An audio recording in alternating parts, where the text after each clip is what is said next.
All right, Chelsea fans, welcome back to another episode. That's right, London is Blue podcast. Dan, one of your hosts here with Sam, both on the road, both traveling for respective holidays and family festivities. But it doesn't stop us, Sam, from getting in a preview pod for the Wolves match on Christmas Eve this year. That's right, the only match taking place on Christmas Eve as the Premier League trials a new idea. Instead of the Boxing Day festivities for Chelsea this season, it is going to be a Christmas Eve special against Wolves, and we're here to break it down for our listeners. But I just want to make sure, always doing a good time of year to check in on friends, loved ones, and others. Are you doing well with the travel? Are you doing okay? Are you getting enough rest? Because the people, they're concerned about you. You're writing amazing newsletters. You're doing wonderful preview pods, and we're concerned. We want to make sure you're doing okay. Kind as always, Dan. So it's been quite a nice change for me. I've come away from Bombay and moved to a city, not moved, but basically gone to a city 4 hours away, and my sister's in town from the States. So she's got her best friend along. So there's a lot of like teenage giggling and watching movies, and it's a nice change from basically where I stay. So it's nice, lots of life back in the house, which I'm quite enjoying. So also cooler temps. It finally feels like winter in Bombay. It's always 32 degrees, 35 degrees in the winter. So doesn't really feel like Christmas, but now I wake up with a blanket. So it's nice. It actually feels like it's a rejuvenating aspect of the festive season for me. So absolutely happy. And of course, the win last night did, just compound that joy for me. So very grateful and hoping for more.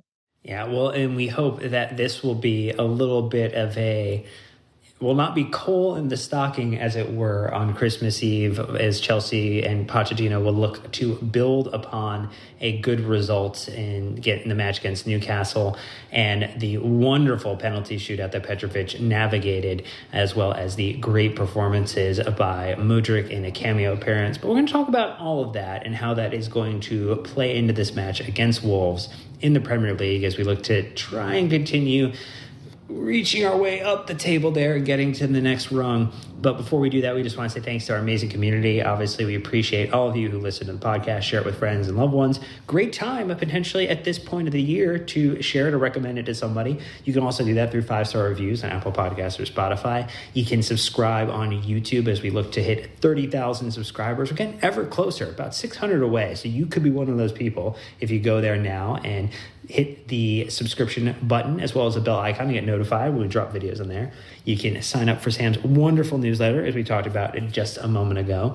And then you can join our wonderful Discord community if you want to get involved. It does cost a couple bucks, but it also helps support the podcast and continues giving you potentially 3 to 4 to 5 to maybe even 6 episodes on a weekly basis that you don't have to pay for. So great thing to do there. But look, Sam, we're going to dive right in. It's Wolverhampton Wanderers. They are currently at 19 points, 13th in the Premier League. So, again, it feels like because they haven't broken 20 that they are maybe further down the table than us. But it's not. There's not that much separation at the moment. Their record 5-4-8 on those 19 points, so 1.2 points a game.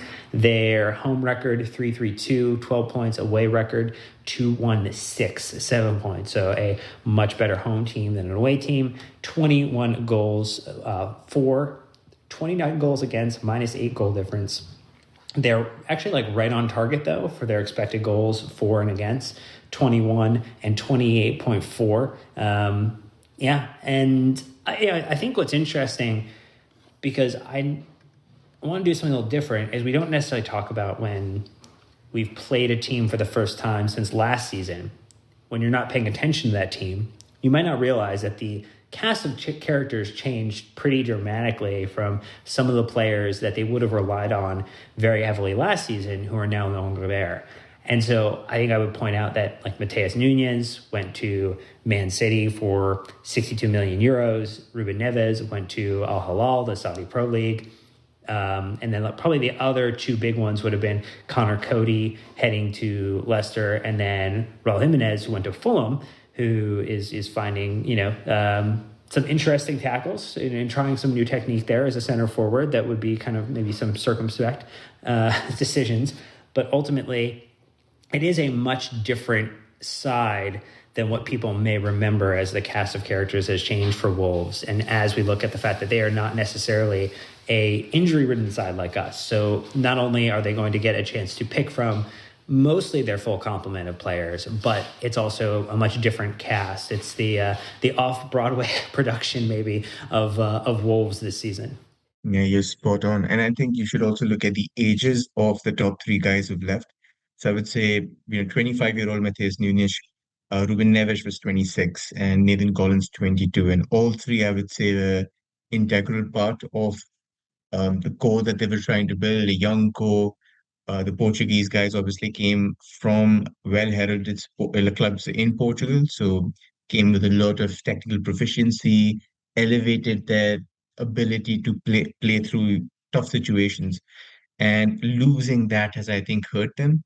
They've tried to go out there and get players that have supplemented that and maybe bridge the gap that eventually would have been there between what was then back there versus what it is right now. I think this list also does not have Daniel Podence. He's also left, and for the longest time, his numbers for a number 10 or an attacking midfielder were also very, very good in a very poor Wolves side. So it's been a sea of change. We've also talked about not just rebuilding there, but also in terms of a managerial change. They've got Gary O'Neill, who was sacked from Bournemouth, and he's found his way to Wolves. And a lot of people expected Wolves to be basically in relegation contention. I think I was one of those guys also who felt like they could be, majorly in trouble for exactly this reason.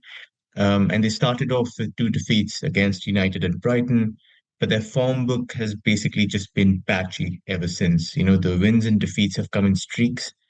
They've lost two in a row thrice already, and they've won twice in a row just once. And in between those spells was a very impressive four-game unbeaten run against Aston Villa, Manchester City, Bournemouth, and Newcastle. So it's just an unpredictable side. I think they're also trying to find their feet under a new manager who brings some interesting tactical aspects. There's a Monday Night Football appearance with Gary O'Neill, where he talked about how he set his side up against Bournemouth and against Manchester City, which was fascinating for me to watch in the lead up to this spot. It was just great analysis in terms of how he wanted his side to play in certain situations and how they were able to pull off two big wins. So it's an interesting side. It's a dangerous side. I think, like you've said, people haven't seen us play Wolves yet.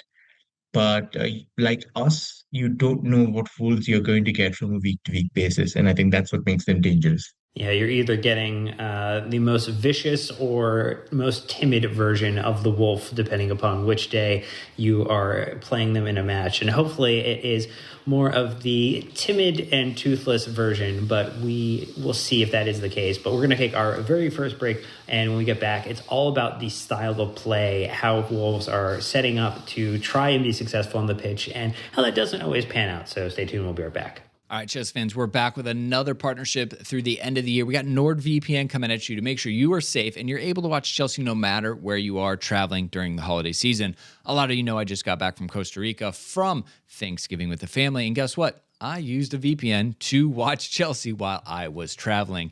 I was able to watch it on Peacock, no problems at all. So if you're traveling out of the country this holiday season, make sure to get NordVPN so you don't miss when we play Wolves on the 24th, when we play again after Boxing Day, and again before the end of the year. There are tons of matches coming up. You don't want to miss a single one. The other thing to think about, are you want to watch Match of the Day? Are you trying to see the BBC coverage, Sky coverage? You can do it with over 5,000 servers from NordVPN. So if you go to nordvpn.com/LondonIsBlue, you're going to go ahead and pick the plan that's right for you, and we're going to give you 4 extra months for being a fan of London is Blue. That's right. You get an extra 4 months hanging out with us. We absolutely appreciate you checking them out. Now, if you aren't using a VPN, hey, I hate to break it to you, you're the only one. Not only do they keep you secure and all your information is encrypted, no more IP address tracking. The other thing is they've doubled down and they've added threat protection feature. So say goodbye to intrusive website ads, malware. Even if you download an infected file, threat protection kicks in and deletes it before it makes a mess of your computer. Go to nordvpn.com/London is Blue. Try it. Huge holiday deal. There's no risk. You get a 30-day money-back guarantee with NordVPN. That's how much they believe in the product. Support our sponsor, nordvpn.com/London is Blue. Go watch Match today. Go watch Chelsea if you're traveling. Never going to have to worry about being tracked on the internet again. Link in the description. You know what to do. All right, Sam. So people know the drill. After we give a little bit of a setting of the table, we get into that first course and we chat about just how Gary O'Neill, how the team are really setting up, how they're playing, go through the weaknesses and kind of cover like where maybe there's some opportunity for Chelsea to find some goodness and to get a result out of this. So in your analysis, the matches that you were watching, what have you seen in that style of play, the positives? And I think there's, definitely different systems that they've deployed. I mean, I think there is some technical proficiency that we would want to talk about in terms of where this team has maybe progressed season over season. Yeah, I think when I look at this side in terms of where they are in their progression under Gary O'Neill, I see a lot of functional aspects from Julian Lopetegui's side also. When I was watching Jules Koundé at Sevilla, there are a lot of things there that he was trying with Sevilla that I also see in some aspects of Wolves' play. So it's it's interesting because they've been tinkering a lot. At the beginning of the season, they tried with a back four, so they went 4-4-2, they went 4-4-1-1, I think, against Everton. Then they switched to a back three, then they switched to a back four again, and then they switched to a back three again. So it's just been to and fro, trying to figure out which system works. I think there is some logic to why they do that. They sometimes set up with a 3-5-2 if they see that you have a three-man midfield. They sometimes go with a front two if they think that your back four is vulnerable, if your CBs can be isolated in those situations. So it's still them trying to find out what works. And I think eventually around, tinkering around, they've settled on the 3-4-3 or the 3-4-2-1. So if I were to hedge my bets, it's either this, the 3-4-3, or the 3-5-2, which we might come up against when we play them. So what essentially is constant across all these systems in terms of their principles of play is they've, they're very fluid. I think they can shift between multiple shapes. So if you see how they defend against Manchester City, it's very different to how they defend against, say, Sheffield United. You will see a 5-4-1, a 5-3-2 against Manchester City, which is again going to a back five. But if you see it against Sheffield United, it's a 4-4-2. It's very aggressive. It's trying to win the ball a little higher up than they would do against Manchester City. So again, I think the managers giving them different skill sets. And I think it's also preparing on the basis of what opponent you're coming up against rather than having a plan A, which I don't know if it's very good or very bad, but it has worked at times. So yeah, so they basically have switched between a lone forward. So they've gone with Sasa Kalajic, who's an extremely tall forward who offers obviously, altitude, and then he's also a very good finisher. So he's been there. Matheus Cunha, who came from Atletico Madrid, so he plays sometimes in that lone forward system. They've also gone with three attackers, with one of Cunha and Kalajic, and then you've got Sarabia, Pedro Neto, and Huang basically behind him, or like flanked with him in a three-man system. And then they've got front two in a strike partnership, usually with Huang, who's the top scorer, along with Matheus Cunha. So dynamics differ in terms of what the front two are trying to do. But again, it's basically, I would say, trying to figure out the easiest way to lure the opponent towards you, win the ball in the middle third, and then try to use very quick ball carriers and attackers in the front three. What's very good about their attack is all of them tend to be very good when they're carrying the ball. except Kalajdzic. I think Cunha, Sarabia, all of these guys, when they're running at you, they can be very dangerous. So the main attacking tactic is to try and find out if they can isolate their front three against your back three. So that's going to be their main way of trying to engage against you. They did this against Manchester City, and they did it to devastating effect. And they have individual talent. I would say they have, but they don't have Pedro Neto starting against us. But there is individual talent for them to go 1v1 against one of your centre backs and come out on top. So that's something that they do very well. Uh, the width, I think, is consistent throughout. It always comes through their fullbacks or their wing backs, depending on which system they're in. So they try to stretch the pitch using those two wide guys, and they also try to play Semedo. And on the left hand side, you've got Ryan Nuri, you've got Hugo Bueno, basically trying to run in behind the back line and offer low crosses into the box for your attackers, and the midfielders crash in the box. So those principles tend to remain consistent throughout. It's always there. I think the midfield is where they're still trying to make up for lost quality. João Gomes is coming from Brazil. He's just about acclimatizing to English football, so he isn't quite there yet, but he's been pretty impressive, I would say. And then they've got Mario Lemina, who's obviously had a pretty journeyman career. He's played at Juve, and now he's come to the Premier League and uh, has got few important goals for them. And he's done a pretty much, a destroyer's job in midfield, trying to break up play and trying to be their enforcer there. So it's just a side that I think is built for transitions. They tend to get their play through breaks and trying to get some kind of supremacy when they're breaking. I think that transitions are going to be the most difficult thing about, trying to win against them. If you look at their numbers, they have the second most tackles in the defensive third out of any Premier League side. So it's just trying to win the ball deep and then exploit whoever's behind. So Thiago Silva, and depending on who starts with him on each side, have to be very careful when they're defending against the front three. I would also say, like I mentioned, the technical ability is also there. So it's not quite easy for us to go and press them. It's not going to be as straightforward as what we did with Sheffield United. They are not the kind of side that clears it and then wants to get rid of the ball as soon as possible. So they will try to play out of pressure as well.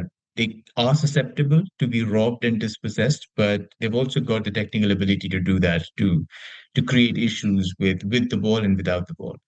I would also say if I was looking at their strengths, apart from obviously being very good at transitions, they're good at set pieces. They've created 15 chances from free kicks, which is the highest in the league. And in terms of their psychological profile, I would say, interestingly, they've not had a single 2-0 lead at any point this season.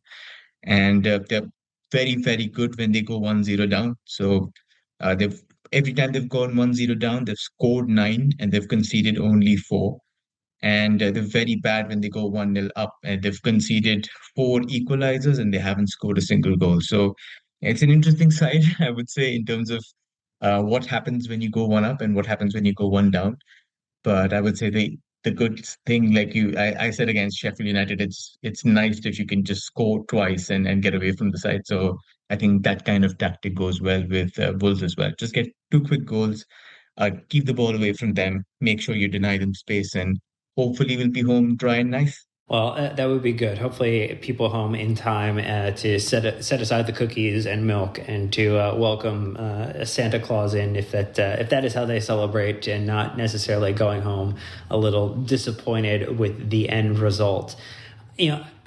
I think what's interesting as you're chatting about that is what I also found interesting is I think typically you'd have looked at a Wolves side and say like, oh, they're gonna be a little bit more compact. They're going to try to make it super difficult and offer up a block. They're going to not want as much of the possession. And they're all over the place that you've discussed that they are sometimes a team that is more exciting to watch and plays into a game, but particularly like the City result. And then other times they are just absolutely different on the day there's like no consistency to like the possession related to like a win, loss, or draw that you could draw like a correlation to. Like they had the 1-0 win against Everton early in the season, 53% possession. But then there was the loss they had in the cup to Ipswich Town, where they had 57% possession, but they lost 3-2. The win against City, they had 32% possession of the ball, but the loss to Sheffield, they had 61% of the ball. Like it's very interesting that this side is so on the day dependent. And I guess maybe as we kind of think about some of the weaknesses, did you observe any of that as you were doing your analysis?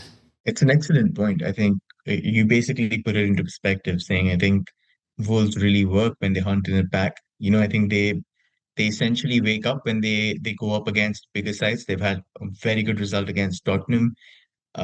Like you mentioned, they got, I think, three shots against Manchester City all game with 32% possession, and they managed two goals. So just very lethal, very clinical. If you get a chance to watch Pedro Neto's goal against City, absolutely stunning. Just, I think sums up how dangerous they can be on the break. But again, it's just been so inconsistent when they've had the ball. It just looks like they're making wrong decisions. They aren't creating enough. So a lot of those issues. But if I were to look at it in discrete points, then the first one I would like to mention is Pedro Neto. He's been a massive, massive absence for them. I cannot state this enough. When I was watching the MNF section with O'Neill, he described Neto as, in quotes, our best counter threat. And he highlighted his ability to basically weave past multiple 1v1 situations and just traverse extremely good distances when on counters. So they're missing that. They're 100% missing somebody who I think was on board to have, the kind of calling card season that takes you to bigger moves. And the injury was just very unfortunate against Newcastle. So he's basically been out for 7 weeks. It is just our fortune that it is for our game that he will be available, but we don't know, what the extent of the availability is. I do think they will be cautious with him. They won't start him because they've got better games, I think, psychologically, which they think they can win. So it might come on 15 minutes, like in Kungu, just jog around a little bit, get his feet sorted out and get the jitters out and maybe look for other games. But he's basically had 7 assists in 10 starts for them this season. The rest of the team have 11 assists combined. And after he's got injured, they just haven't had the kind of creativity and the kind of thrust that they want their forwards to have. And like you mentioned, they're par on their expected goals. So they aren't even underperforming. They're just creating and scoring level. They're not, doing themselves any favor. So I think they're missing a lot of creativity in his absence. And even with him, they've struggled a little bit to emulate what a good front line would want in terms of a consistent supply line. So I think that's number one would be my concern. The second is, I would say, related to it in terms of just the ability to generate threat consistently to make them, top seven, top eight side. So if you see their non-penalty expected goals, it's the 14th worst in the league. They're tied 13th for big chances created, which is 31. And their goal conversion, interestingly, is 11%, which is the same as Liverpool, and it's 1% below Manchester City. So we are at 9%, and Wolves tend to convert their chances at a better rate than we. Uh, but again, 11.3 shots per 90 minutes places them 15th in the league. So it's just the underlying threat that if it's amped up, I think they'll score more, but they just haven't been able to raise that floor to a point where they can afford to miss chances and they can get a higher return. So I think that's an issue. One thing that I saw, I think, from a tactical perspective was when they did go to a 5-3-2, which I do expect they will go against us at times. They did two things, which was first, they tried really hard to get Saka to draw their right central midfielder, so the one on the wide central midfielder on the left hand side, as well as the wing back, because Saka is so good 1v1. He was regularly drawing two players. And then when you draw those two players, you essentially lose one midfielder in that line of three, and that's the space that Odegaard went and occupied. Then when you draw the wide centre back towards you, that opens up a small gap in the box for your centre forward to go basically 1v1 with your central centre back. So that's why Gabriel Jesus was making those runs. So if you're trying to exploit that through Sterling, who I think has enough gravity on the right hand side to be able to lure two players, that's what we should try doing, especially if it's Palmer at number 10. You get him to occupy spaces that Sterling is creating just by drawing people out. And then you ask Nico Jackson to run at Dawson, who I think is the weak link. If you want to exploit somebody in this side, it's Dawson. He's almost 34 years old. I think he's very good in the box.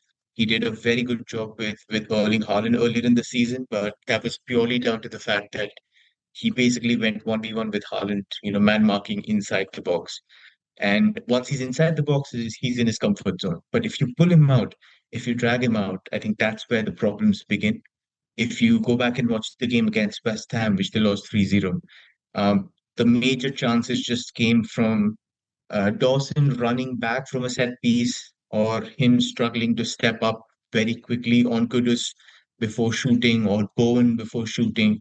And that's what created issues. If your central centre back cannot do it in a zone where your other centre backs are struggling, I think that's when problems start. So if I'm Pochettino, I'm telling my team to try and figure out solutions to basically give Dawson problems outside the box. How do you drag him out? How do you give him trouble? I think transitions when they have a set piece, especially when Dawson goes up, is a very good time to go and attack them. That's when they're vulnerable. So maybe a set piece goal when we break from our own box towards their box is a possibility. I wouldn't rule it out. And I think their defensive woes are sort of capped up by that. They're near bottom of the clean sheets charts, with just 2 all season. And both those clean sheets have come against Burnley and Everton. So they're also possibly missing their number one goalkeeper, Jose Sa. And the second goalkeeper, Bentley, I think is got like maybe 2 starts. So not a big sample size to judge what he can do, but um, I don't think he's as good as Petrovic. Let's just say that. So, yeah, maybe there's one thing to exploit there. And the last thing I would say is maybe in terms of discipline, they've been extremely poor. They're leading the Premier League with 224 fouls, which is the most. And we are in Who's second, second? which yes, we are, I think, another 20 fouls back. So, yeah, so it's been bad for us. And there are 2 Wolves players, Semedo and Gomez, who figure in the Premier League top 10 for most fouls, which is topped coincidentally by Conor Gallagher. Mario Lemina leads the Premier League yellow charts with 8. And I think if you get him on a yellow early, especially in that central midfield where he's the guy who's doing a lot of the dirty work, then you put them under immense pressure. But I think that's something that can be exploited. And they also lead the league for penalties conceded, for 5 penalties conceded with Brighton. So they're tied with Brighton there. So if you want to get a couple of guys to dribble inside the box with quick feet, good time to get a penalty, especially if Cole Palmer is starting. But summed up, I think, Dan, if I've looked at all the goals they've conceded, most of them have come from transitions. A lot of them have come from them losing the ball, trying to play out, and losing it in the middle third, in their own half, and basically being hit on the counter. And I think they are weak because most of the time they put 3 centre backs, and the quality there in terms of defending against quicker threats is not there. So if you want to hit them, you have to hit them when they're trying to shift shapes. I think that's the time when they're vulnerable. And I think good pressing and trying to win the ball back in those zones is probably going to be our in this game. Well, let's get in specifically to how Pochettino and the team are going to have to set up to get a result out of this one. And again, leave us with a little bit of holiday joy heading into, I guess enjoying the Boxing Day fixtures of other teams, but we will do that right after this break, so stay tuned. All right, Sam, so we know that we always start this section talking about problems for Pochettino to solve. He can't necessarily touch hand to player and bring them back to fitness, though that would be an exceptional skill to have as a football manager.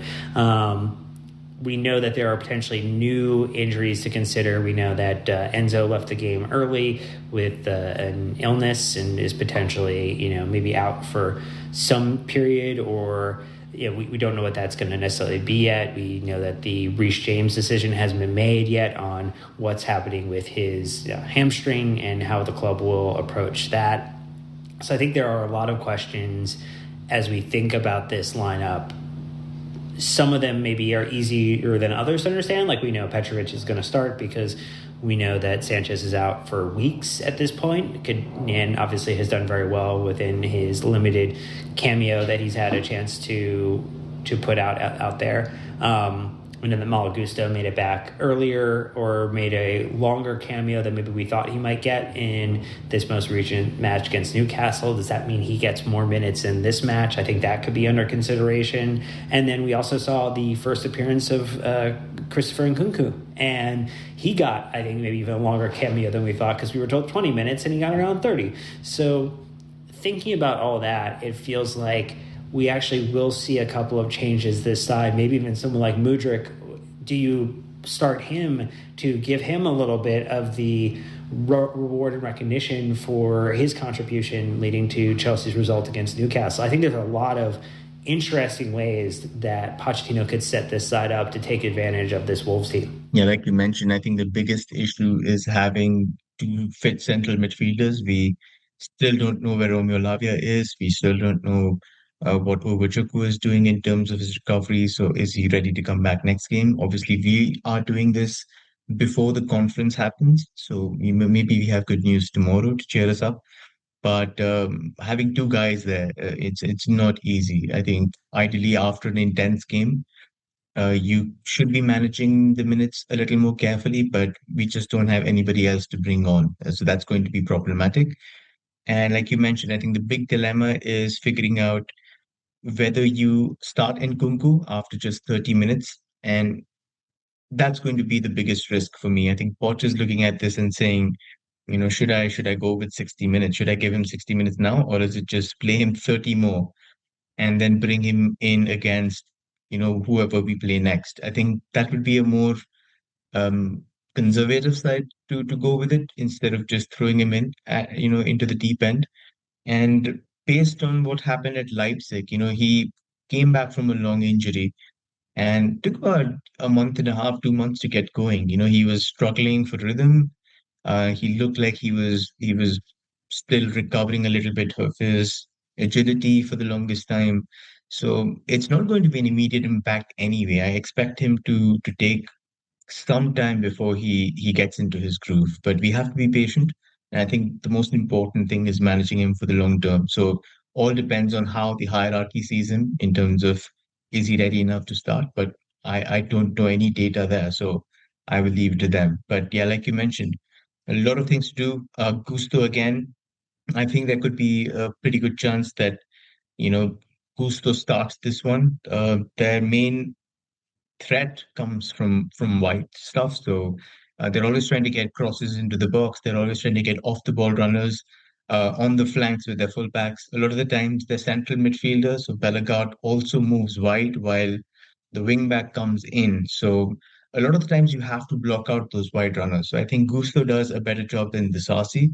So there's every chance that he starts this one. So it'll be interesting again to see what choices Pochettino makes. I think it's a grueling game that we went through, and the joys of a penalty shootout win can also be draining. I hope they're invigorating in this sense, and we're able to basically conserve our energy well and go against the Wolves side that will be looking to capitalize on having a fuller energy tank. Yeah, the midfield question I think is going to be very interesting, and maybe this is the solution. If you feel like you can start Christopher Nkunku, it gets him onto the pitch, and you don't have to sacrifice maybe having taking Palmer off, and you could play Gallagher and Caicedo as a pair deeper. Like that could be a solution that keeps some of our attacking quadrant out there, or quartet out there, which would be very interesting. The other thought is, I think we know that this run of games is pretty intense. It was going to be intense for this period for Chelsea. With the cup match thrown in there, that was Wolves. Then you get Palace a couple days later. Then you have a Luton Town match. You've got an FA Cup match, and like that. Between now and the 30th, we have 3 more games for this team to play. So there is some level of rotation, some level of substitution, some level of load management. And I mean, like, this was one of the few times in this last match against Newcastle where we saw 5 substitutions. It doesn't seem to be something that Pochettino has found a rhythm for yet. And I think some of that is just maybe an anticipated drop-off from going from a first-team player to an academy team player. But then I think you could also make an argument, well, if you just need a set of fresh legs and to give somebody an opportunity to run at and try to create a little bit of chaos, it might be a good opportunity to get one of those talented players from our academy in for 5, 10, 15 minutes at the end of the match to maybe relieve somebody, to spell somebody effectively. But it does feel like that just hasn't landed. And I think we did see good substitutions in this last match, but I don't know, Sam. I think that is something that people have a question about. And, I don't know if it's going to necessarily be answered in this match either. Yeah, a lot of people have been sort of asking in terms of, is he making his changes right? I would say it's an interesting debate, but I also try to place myself in his shoes. And what I do see is a manager under extreme duress. He knows that results are paramount, like he has to win no matter what. And his bench essentially at some times has just looked threadbare. We are on bare bones, and if you see the bench, then you see at one point for a midfield option we had Leo Castelline and we had Alex Matos, and people were asking why 2 goalkeepers, and my sense in it would be saying that if he's not going to bring Matos until something goes horribly wrong, then why not just cater for an emergency and get an academy goalkeeper like Bergstrom as the second goalkeeper there. I mean, Pochettino, to his credit, has gone through it where Harry Kane had to go in goal when he was managing Tottenham. So he has lived that nightmare. So maybe it lingers at the back of his mind saying that if I've got that many subs and I don't have enough players, then it makes sense for me to have an extra goalkeeper instead of having 2 academy guys, out of which both of them might not play until an emergency happens. And even if an emergency happens, only one plays. So I think that's the logic behind it. But I do agree that the substitutions need to be maybe quicker. He has to manage minutes better. I didn't quite like how Enzo was managed when Ugochukwu was available. I think those minutes could have been managed more carefully. Maybe like at 60, 65, you could have pulled him off. That started happening after the international break. But I think he needs to start doing this going forward, especially now that we have only 12, 13 first team players, and it's going to be a brutal run of fixtures. So if you look at that, then my request to Pochettino would be maybe try to figure out how you're managing minutes, maybe get subs on earlier and see what happens. But I think he's just a little scared. He trusts his first team a lot, his 11 a lot. And the result means everything, even at 2-0, 1 goal at the 75th minute basically gives the opposition 15 minutes to level it. So he's just maybe quite stressed out in terms of, if I put on Matson instead of Colwell or somebody else, what is the net gain? Is it a negative? In his mind, most probably yes. So I would say it's hard to understand, but I empathize with it. If he's still doing these things when he has a stronger, 11 plus stronger bench, then I would ask those hard questions saying, you're timing yourself wrong. But right now, I just see a little bit of panic, a little bit of too much trust in his 11. And I think it's hard to debate with it. It feels like it's just risk management or being risk adverse and trying to maybe not give yourself as high of a ceiling, but know that your floor doesn't dip below a certain level. And so that ultimately you have some level of predictability to the side. And I mean, we still found in a game against Newcastle where Chelsea were observed by the media maybe as being lucky and getting the result, had significantly more chances in terms of total shots, had more shots on target, and just continue to not convert. And so I feel like this is what we hear from Pochettino when he talks about at the press conferences, that there is the belief that this side can go and win games very easily, but continues to make it difficult for ourselves in these situations. And so maybe that's where the in-game management and what he's saying actually do tell you exactly what he is trying to do, which is to allow it to click, knowing that we're still creating a ton of chances, we're just converting poorly, and it just takes time for a young side to get to become more reliable, more dependable, and more predictable on how they convert chances, how they work on pitch together, how they build their build-up play together, how they interchange with one another. I mean, we had, Mikhailo Mudryk and Malo Gusto on the left-hand side together for the first time. Like, that's a new thing. So, like, we are still experiencing a lot of newness, even though we're, almost halfway through a Premier League season now.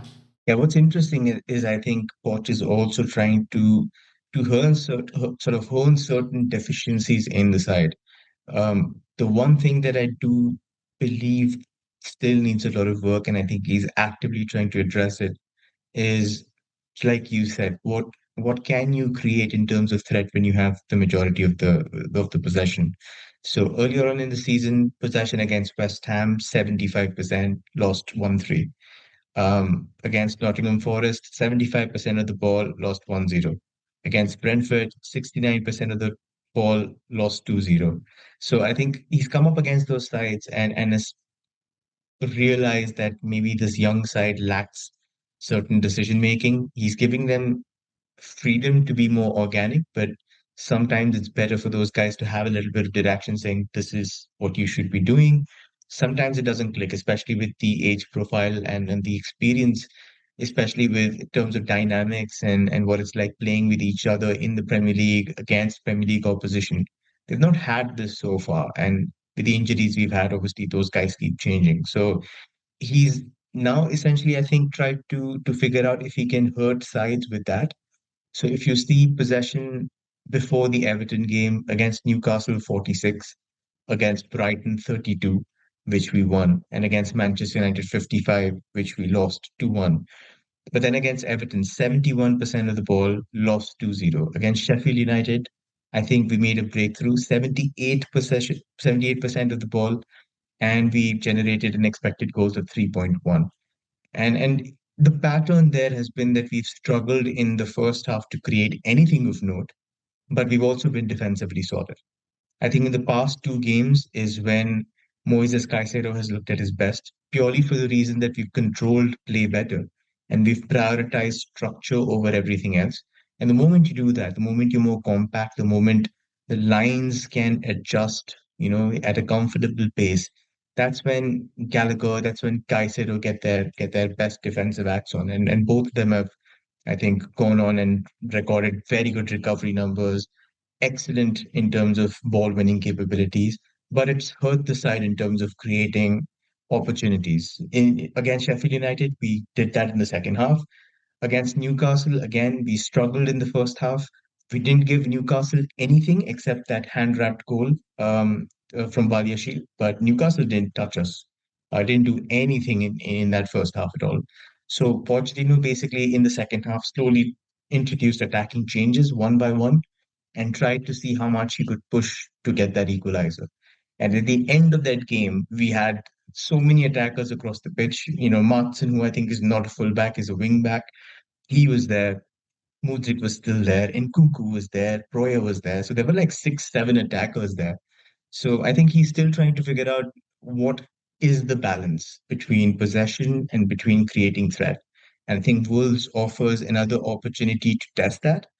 I basically wrote down a stat saying that I think we've come up against 5 sides who at the bottom of the average possession table, and we've won against each one of them except Nottingham Forest. So I think now that we're going up against the 14th worst side with possession, how much of the ball do you want? How much control can you exert? And how much threat can you create without relying on being open and transition based? These are the questions Pochettino needs to answer as and when he gets a stronger squad. So thinking about those things to take advantage of, apply our strengths to knowing that Pochettino is going to want, to continue with a strong lineup. He's going to want to take advantage of, this game and really that next run of fixtures against Palace and Luton as well to try to really get some upward momentum for this side in terms of their league table position. I mean, I think we can agree that Petrovic is going to start in goal. I think we're going to see Malo Gusto most likely start as a part of the back line. I think that we could say that, it's not unlikely that you have Gallagher and Caicedo play, that you're going to get Cole Palmer playing. But then there are some questions around rotation, fitness. What are you thinking in terms of the back line for this game? That's a tough one. I think Gusto comes in, although I do not know whether it's at left back or right back. I think he could basically be at either slot. I don't know if bringing him at left back was sort of a dress rehearsal for this particular game to try and figure out if he could get this RC on the right hand side and maintain the level of aerial threat we have on set pieces because they tend to do well on set pieces. So I think maybe that's the thought behind Pochettino's introduction of Gusto there. But either way, because they tend to create a lot of threat out wide, I expect him to start either side. So I think he's definitely there. Colville was pulled out for tactical reasons. He said that post game, but looks like he took it well. He said, as long as it helped the team, I'm happy with it. So I'm guessing Pochettino does not want to push his luck a little too much. So maybe I would go with Levi Colville on the left, Padia Shield and Silva, and then on the right hand side, Malo Gusto. I think that's what the backline looks like. But like you mentioned, in terms of minutes, anything can change. Petrovic, obviously, our only option, so he's going to be there. We don't have any rotation room in midfield. I really don't know what he's going to do in terms of trying to figure out what midfield looks like. But maybe it's going to be a double pivot with Gallagher and Caicedo. And I think in terms of the front line, Jackson starts again. I'm pretty sure it'll Yeah. be Sterling, Palmer, and I think it'll be Mudryk. I think it'll be Mudryk. And Kuku comes out maybe on the half hour mark. I would like him to start, but I think Pochettino will be careful with him. I genuinely think I he'll agree. be maybe a little bit.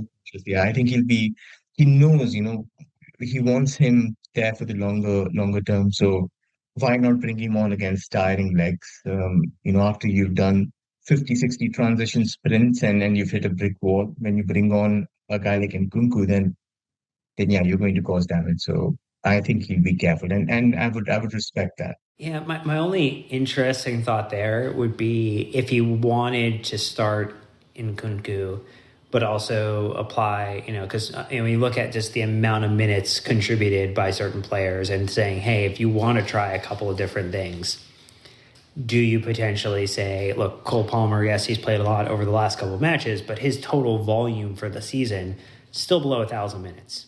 Someone like Raheem Sterling is 1330. So his total amount of minutes that he's played, does he maybe see more rest initially to try to have him ready for the next game, or to potentially be the cameo or the substitute appearance for the 30 minute, at the end? Like, is Nkunku ready for 60 minutes, and could Nkunku start, and could Sterling be the person who replaces him later into the match, or Mudryk be the individual who starts and then gets replaced by Sterling later in the match? Like, I do think there's some interesting things if we're talking about load management as just a total volume of minutes. I know that doesn't take into necessarily the consideration of like who started and who didn't start or who finished the last match, but I do think that is maybe where I'm leaning towards maybe a, Mudryk and, maybe even Nkunku starting to get him an opportunity to just get some more minutes in, and knowing that you would have Sterling who could come in for either of them, depending upon, Nkunku's fitness or, Mudryk's kind of form. Yeah, I'm looking at the Everton game because that's where the rotation was done, and Poch basically rotated half his side after a grueling match a couple of days before. So if you were looking at that game, then Sterling was rested. Um, I think, yeah, Thiago Silva was rested for that one, and Nico Jackson was rested for that one. So, three guys who I would say have got a rest maybe 2, 3 games ago. And I think that's the reason why Poch would say, you know what, go for it. He also mentioned that Mudryk was rested because he started 4 games in a row. So he came on late. And for that reason, I think there's a good chance that he starts there as well. So, it might be Mudryk starting on the left-hand side. In the middle, like Cole Palmer, like you mentioned, he's still got sizable minutes compared to his previous Premier League minutes tally. But how much can he handle, and how acclimatized is he to playing every 2, 3 days at his age? I think that's the question. So if Yeah. somebody gets rotated, maybe Palmer, but I think Sterling does play. So it's an interesting debate for certain, Dan. I think both you and I have sat on these preview pods and said, maybe this guy gets rotated and somebody else has. So it's just, True. I think, them going on data, figuring out who's in the red zone and making those informed calls. I think we're just trying to figure out which one is it. And the red zone being the place where their fitness is maybe at risk, or there would be at risk for a potential injury if they were to continue to play or play at the maximum. With that kind of in mind, what are our predictions for this game? We didn't get a chance to predict the Newcastle game. I think you would have been very right with your outcome if that were the case. But it's a Christmas Eve match, a first of its kind, Chelsea against Wolves. What is your thought on what the prediction end result might be? I do see us doing some damage here. I do see us winning in terms of where Wolves are and what they do. I think it will be a close match. I think they do score, but considering their clean sheets record and how bad they've looked in certain phases, plus transitions being a pretty powerful selling point for Pochettino's side, especially how good we've looked. I would say maybe it's a 3-1 for us. We get a couple of goals, so I would be on the safe side and say it's a 3-1 for me. What about you? Is there a Ooh, certain way you see this game going? I think I'm hopeful that we can continue this trend and of trying to and maybe start a trend, rather would be the better way to frame it, of really having some defensive dominance in the game and not making it easy for the other side to find much joy or any joy. I would like to see us keep a clean sheet. I think that would be very exciting. I feel like we can get away with a 2-0 win here. I think that there is an opportunity for us to do that. You mentioned that once a side goes up against 2 goals to Wolves, they really can't recover from that. Let's go do that. Let's go score 2 goals.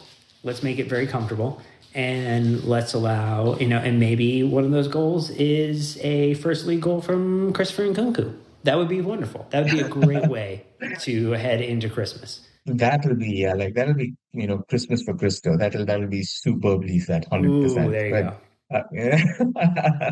I'm setting it up for the 3-1 because they haven't scored, twice when they've gone behind. So I'm hoping that that's enough margin. I do think they cause us issues on transition. We have struggled in defensive transition, but more than the result, Dan, I'm looking at what Poch does in terms of approaching the game. Is he again going to emphasize keeping 75% of the ball and make sure that he's controlling situations where he's able to negate Wolves' ability to win those second balls and break at speed? Or is he just going to say, okay, you're weak at defending transitions, so I'm going to try and get you to my half and run in behind using Jackson against Dawson and maybe like getting Mudryk against Ruben Semedo. So I think um those issues that I'm looking at it sort of like may come up trumps. I think that's what I think will be interesting for me personally.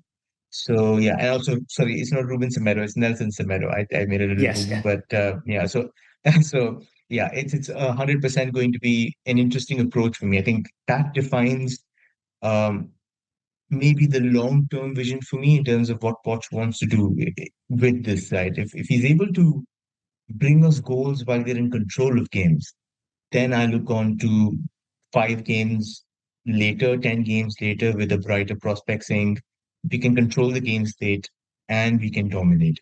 Right now, we embrace the chaos and sometimes the chaos embraces us. And we don't want to be in that, middle ground. I think that's what scares me. So I'll be watching this one very keenly. Well, this is the last episode people will hear you on before Christmas, because we'll be back for a Crystal Palace match preview and then a Luton match preview. So 2 more times between now and the end of the year. Any closing words before we send people out with the traditional phrase? No, Feliz Navidad. Have a wonderful Christmas, and wishing you all absolute love and joy. So please enjoy it. Uh, Hope you love the pod, and hopefully, with the coming of the new year, we can bring you better, bigger stuff. So cheers to you all, and thank you so much for listening. That is the perfect way to put the star on top of this tree and close out this episode. So again, we will be back with a Wolves match review on Christmas Eve, and we've got plenty of more pods coming out between now and the end of the year and into the start of 2024. So thanks for listening to this one. Hope you're staying safe and well. Hope you're enjoying holidays if you celebrate, or if not, just enjoying life in general. But until next time, you know what to do, Chelsea fans. Keep the blue flag flying high.